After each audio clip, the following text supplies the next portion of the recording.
मित्रों, अश्विनी सेज में आपका स्वागत है। मित्रों, आज चर्चा 2 दिन से प्रियंका गांधी बहुत ट्रोल हो रही है, सोशल मीडिया पर भी, प्रिंट मीडिया पर भी।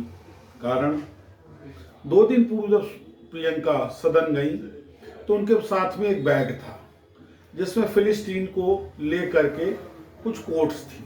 दूसरे दिन जब वो गई तो बांग्लादेश में हिंदुओं और ईसाइयों के अत्याचार पे लेके गई। मित्रों, सवाल यहाँ उठता है कि क्या प्रियंका का इस तरीके से स्पेसिफाइड कंट्री पे कमेंट का कोट लेकर के सदन में जाना उचित है? एक चीज। दूसरे, फिलिस्तीन के इम्पैक्ट को मिनिमाइज करने के लिए आज महीनों से काटे जा रहे हिंदू जो बांग्लादेश में काटा जा रहा है उसको लेकर के कांग्रेस में संवेदना कैसे उत्पन्न हुई? मित्रों, हकीकत क्या है कि हिंदू एक वोट बैंक है।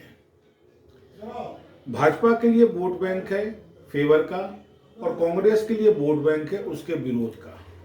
पर कांग्रेस प्रत्यक्ष में हिंदुओं को भी नाराज नहीं करना चाहती है, इसलिए बंगाल में जब हिंदू कटा तो प्रियंका को नहीं दिखा।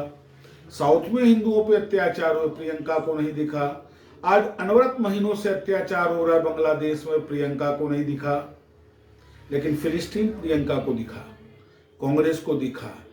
फिलिस्तीन लिबरेशन की बात हुई, एक मजाक किया जा रहा है। दूसरी बात कि भारत के सदन में जो सरकार की पॉलिसी है उससे हट करके एजेंडे को लाया जाना, क्या ये उचित है, नैतिक है? फिलिस्तीन को लेके भारत सरकार की क्या पॉलिसी है, फिलिस्तीन इजराइल को लेके भारत सरकार की क्या पॉलिसी है? ये ऐसे संवेदनशील सब्जेक्ट मैटर के ऊपर अगर कोई कमेंट किया जाता है, कोई प्रोटेस्ट किया जाता है, कोई रिप्रेजेंटेशन दिया जाता है, तो उसमें विशेष ध्यान देने वाली बात यह है कि वो हमारे सरकार की, हमारी पॉलिसी, देश की नीति और सोच से संबंधित होना चाहिए। वोट बैंक को संतुष्ट करने के लिए इस तरीके की जो बचकाना हरकतें हैं, यही कुछ कारण है कि आज कांग्रेस अपने अस्तित्व के लिए लड़ रही है। हालांकि मैंने आपको पहले भी एक बार बोला था, कांग्रेस एक लंबे समय की पॉलिसी से चल रही है, और वो पॉलिसी क्या है? कांग्रेस अवेट कर रही है हिंदुस्तान में सो कॉल्ड माइनॉरिटी जो आज 22 से 27% है, जिसको मुस्लिम्स कहते हैं, उनके 35 से 40% होने का इंतजार कर रही है। क्यों? क्योंकि जो सो कॉल्ड हिंदू हैं 80% कहा जाता है, क्योंकि पिछले 30 सालों में कोई भी जनगणना नहीं हुई है, एग्जैक्ट परसेंटेज नहीं मालूम है। इसमें 50% इनर्ट है, वोट नहीं डालता है, 50% डिवाइडेड है। मुस्लिम वोट आज भी कंसोलिडेटेड है। यह अलग बात है कि उसके लिए पहली प्रायोरिटी उसका स्वधार्मिक भाई होता है, स्वजातीय होता है। लेकिन यही कांग्रेस का वोट बैंक है।